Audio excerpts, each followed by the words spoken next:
You're about to listen to The Telltale Heart by Edgar Allan Poe. This is a Hypnos and Apollo Readings production, with narration by Thierry Baudès. The Works of Edgar Allan Poe by Edgar Allan Poe. The Raven Edition, Volume 2. The Telltale Heart.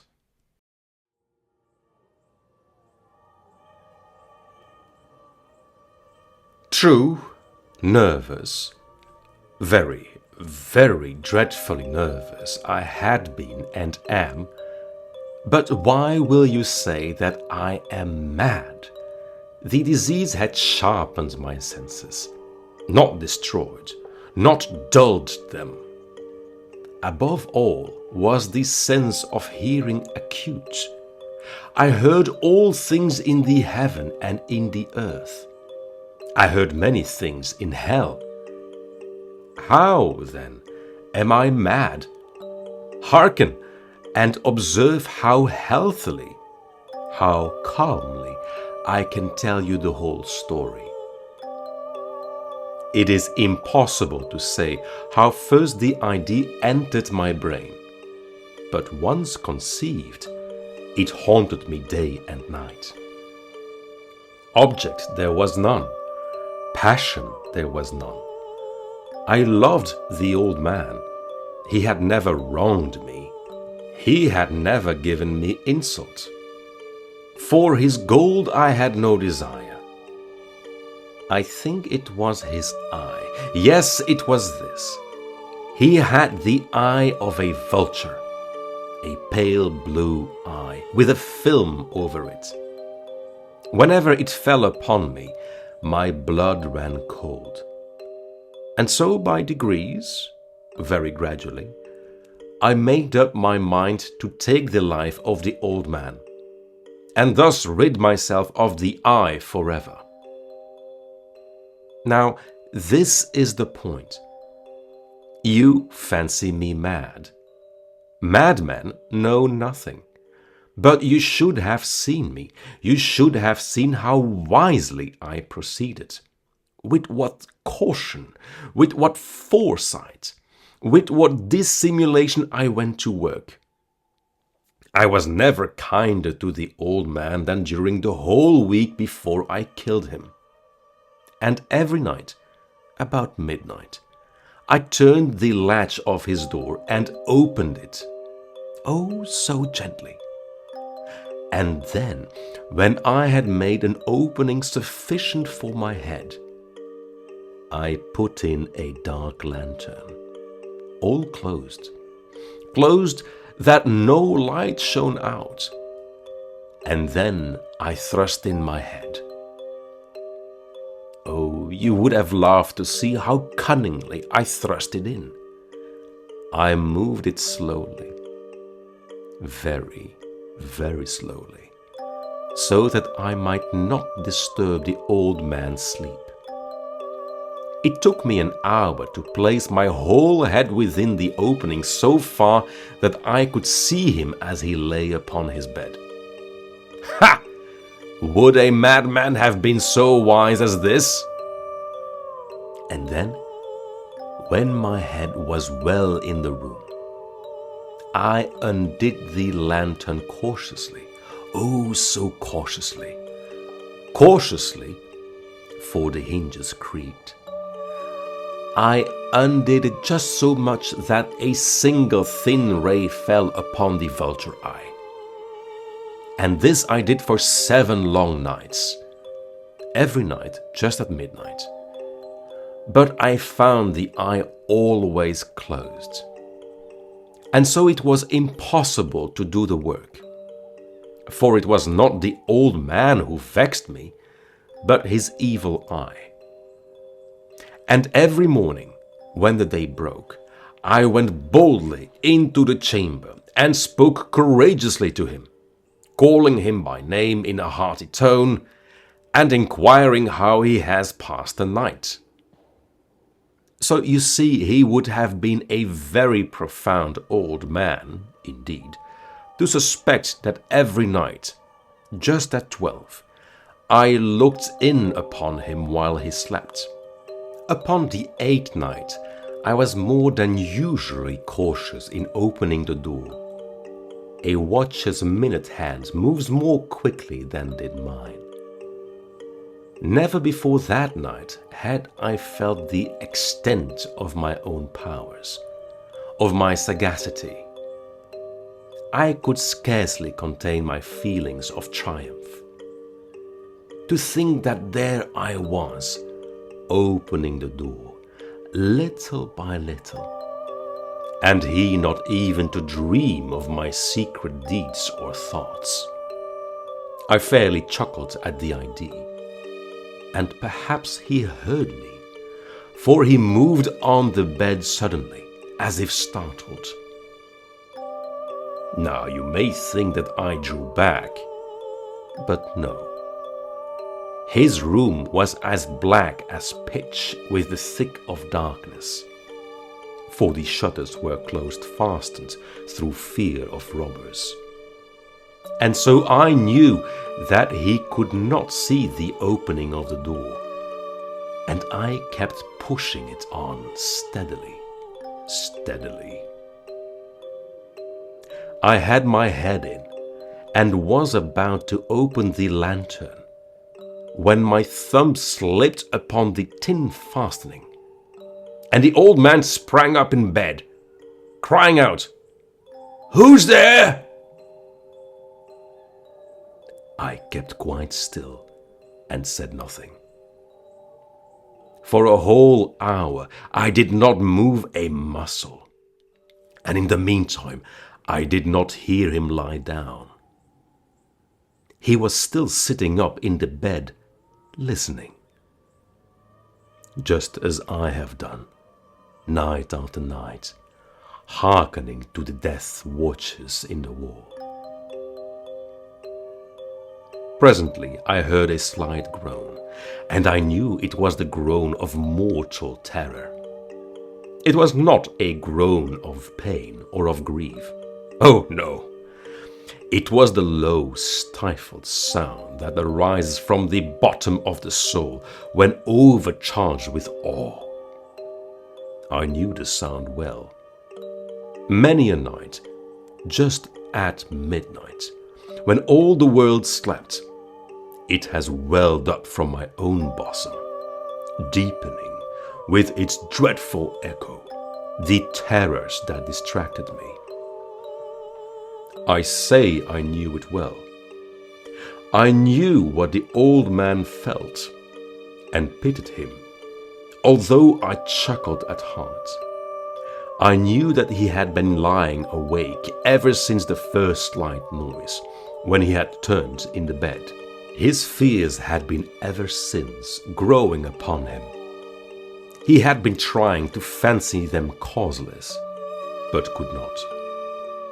He had been saying to himself, "It is nothing but the wind in the chimney. It is only a mouse crossing the floor.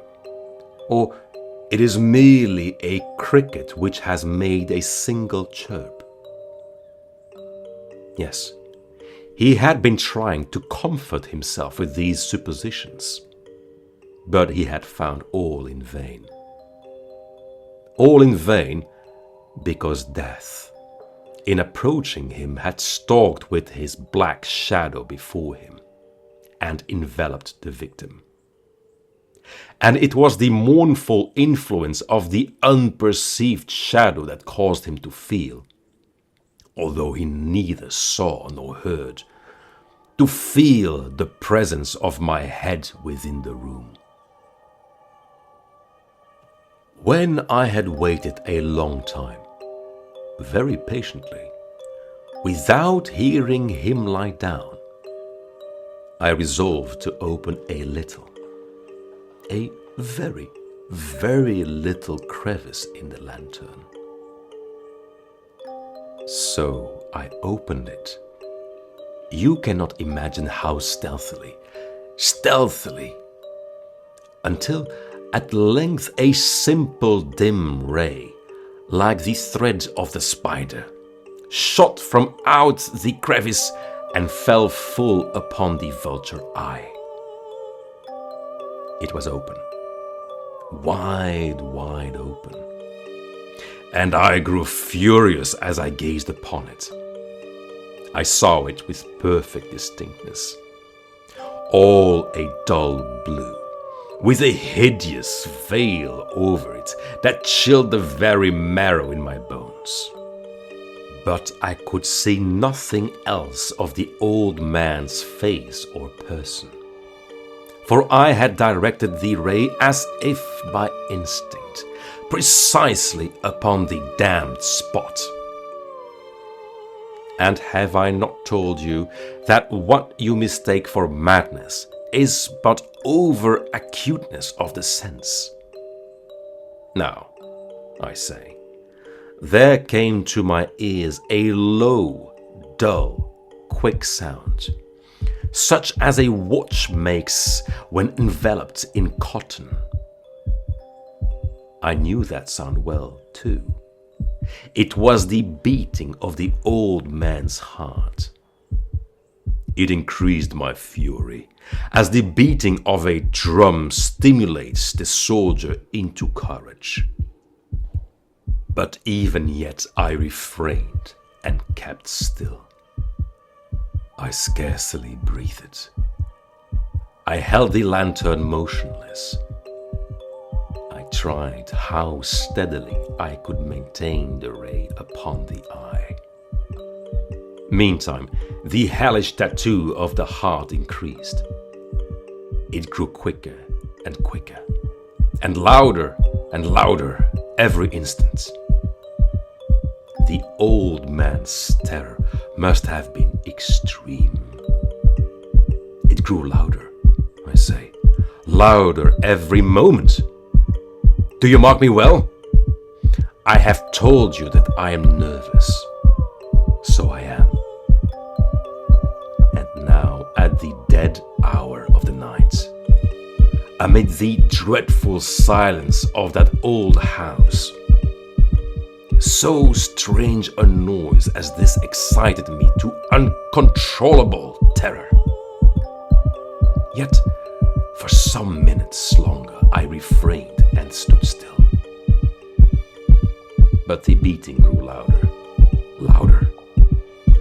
I thought the heart must burst. And now a new anxiety seized me. The sound would be heard by a neighbor. The old man's hour had come. With a loud yell, I threw open the lantern and leapt into the room. He shrieked once only. In an instant, I dragged him to the floor and pulled the heavy bed over him. I then smiled gaily to find the deed so far done. But for many minutes, the heart beat on with a muffled sound. This, however, did not vex me. It would not be heard through the wall. At length it ceased. The old man was dead. I removed the bed and examined the corpse. Yes, he was stone dead. I placed my hand upon the heart and held it there many minutes. There was no pulsation. He was stone dead. His eye would trouble me no more. If you still think me mad, you will think so no longer when I describe the wise precautions I took for the concealment of the body. The night waned, and I worked hastily, but in silence. First of all, I dismembered the corpse. I cut off the head and the arms and the legs. I then took up 3 planks from the flooring of the chamber and deposited all between the scantlings. I then replaced the boards so cleverly, so cunningly, that no human eye, not even his, could have detected anything wrong. There was nothing to wash out, no stain of any kind, No blood spot whatever. I had been too wary for that. A tub had caught all. Ha! Ha! When I had made an end of these labors, it was 4 o'clock, still dark as midnight. As the bells sounded the hour, there came a knocking at the street door. I went down to open it with a light heart. For what had I now to fear? There entered 3 men, who introduced themselves, with perfect suavity, as officers of the police. A shriek had been heard by a neighbor during the night. Suspicion of foul play had been aroused. Information had been lodged at the police office, and they, the officers, had been deputed to search the premises. I smiled. For what had I to fear? I bade the gentlemen welcome. The shriek, I said, was my own in a dream. The old man, I mentioned, was absent in the country. I took my visitors all over the house. I bade them search well. I led them, at length, to his chamber. I showed them his treasures, secure, undisturbed. In the enthusiasm of my confidence, I brought chairs into the room, and desired them here to rest from their fatigues, while I myself, in the wild audacity of my perfect triumph, placed my own seat upon the very spot beneath which reposed the corpse of the victim. The officers were satisfied. My manner had convinced them. I was singularly at ease. They sat, and while I answered cheerily, they chatted of familiar things. But, ere long, I felt myself getting pale, and wished them gone. My head ached, and I fancied a ringing in my ears. But still they sat, and still chatted. The ringing became more distinct. It continued, and became more distinct. I talked more freely to get rid of the feeling, but it continued and gained definiteness, until at length I found that the noise was not within my ears. No doubt I now grew very pale, but I talked more fluently and with a heightened voice. Yet the sound increased. And what could I do? It was a low, dull, quick sound, much such a sound as a watch makes when enveloped in cotton. I gasped for breath, and yet the officers heard it not. I talked more quickly, more vehemently, but the noise steadily increased. I arose and argued about trifles, in a high key and with violent gesticulations. But the noise steadily increased. Why would they not be gone? I paced the floor to and fro with heavy strides, as if excited to fury by the observations of the men. But the noise steadily increased. Oh God! What could I do? I foamed. I raved. I swore. I swung the chair upon which I had been sitting and grated it upon the boards. But the noise arose over all and continually increased. It grew louder, louder, louder. And still the man chatted pleasantly and smiled. Was it possible they heard not? Almighty God!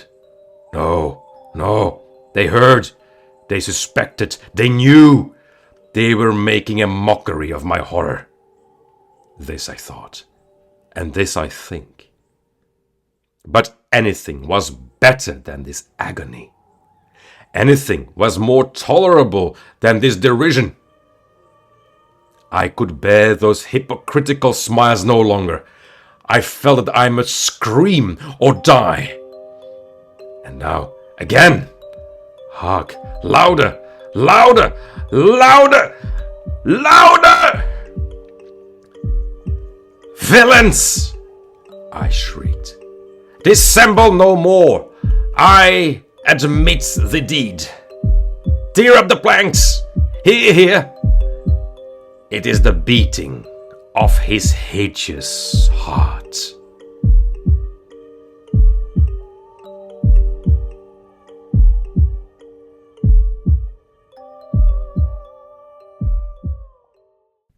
You finished listening to The Telltale Heart by Edgar Allan Poe.